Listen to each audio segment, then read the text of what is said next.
I just realized we've been doing 13 days on the same set. You guys bored of this yet? Hang on, I have an idea. Hang on.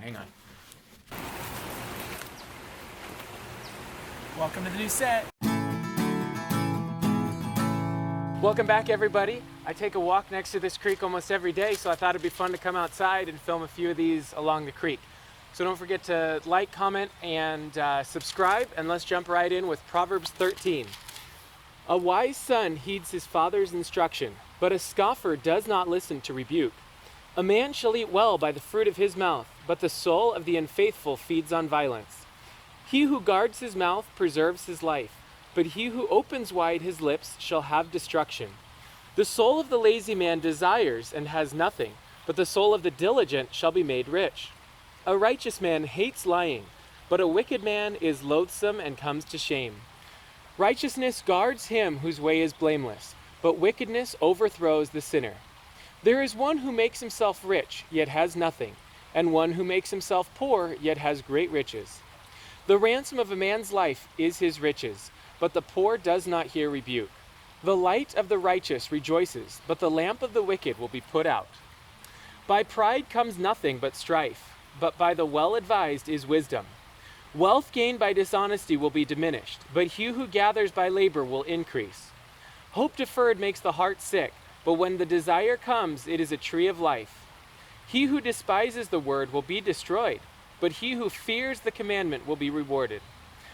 The law of the wise is a fountain of life, to turn one away from the snares of death.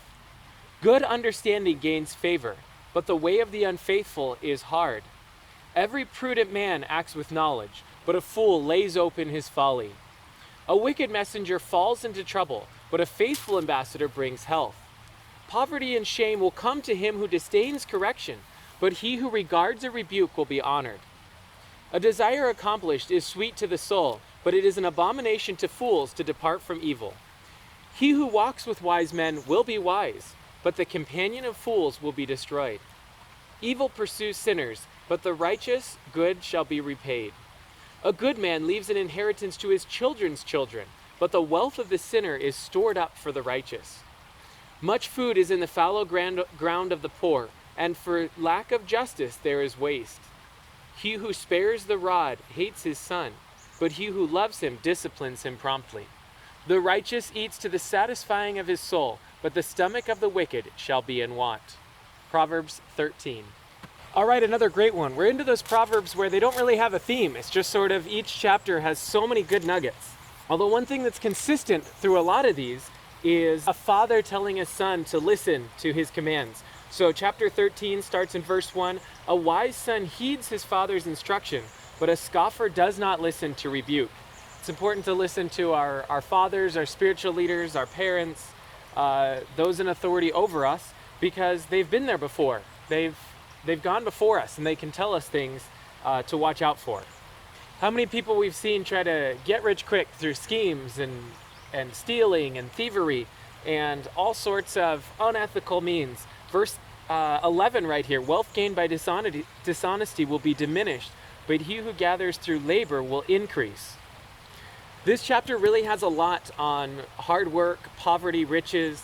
Like verse 18, poverty and shame will come to him who disdains correction, but he who regards a rebuke will be honored. It's important to listen to people giving us instruction, people giving us wisdom. Just that's why we're doing this wisdom challenge. We're hearing the wisdom from the Lord, and we need to take heed. He who walks with wise men will be wise, verse 20. You can see that that's a theme in my own life. How important it is, if you walk with the wise, you'll become wise. But the companion of fools will be destroyed. You've got to watch out who you're following, who you're listening to, who your friends are, who you're going out with. Find those who are on the right path and run with them, because those are the people that are going to pull you along and keep going in the wise path. Verse 22, of course, a good reminder. We work not just to leave a monetary inheritance, but to leave a good name, to leave good character, to leave good lessons, good wisdom that we can give to our children's children. A good man leaves an inheritance to his children's children, but the wealth of the sinner is stored up for the righteous. We want to be righteous, then we'll get the sinner's stuff. So chapter 13 really really harps on sort of the riches, the success, and how important it is to run with the wise to be wise, to listen to the rebuke of the wise to become wise. Like verse 13, he who despises the word will be destroyed, but he who fears the commandment will be rewarded. So I hope you're enjoying this 31 Days of Wisdom challenge, because that's what we're trying to do. Fearing the commandment. We're trying to run with the wise. We're trying to be like the wise, because that's what matters. To know the Lord. The Lord is wisdom. He is knowledge. And to get to know him better, we also need to chase after wisdom and knowledge so that we can get to know the Lord deeper, so we can come to a deeper understanding and love of him.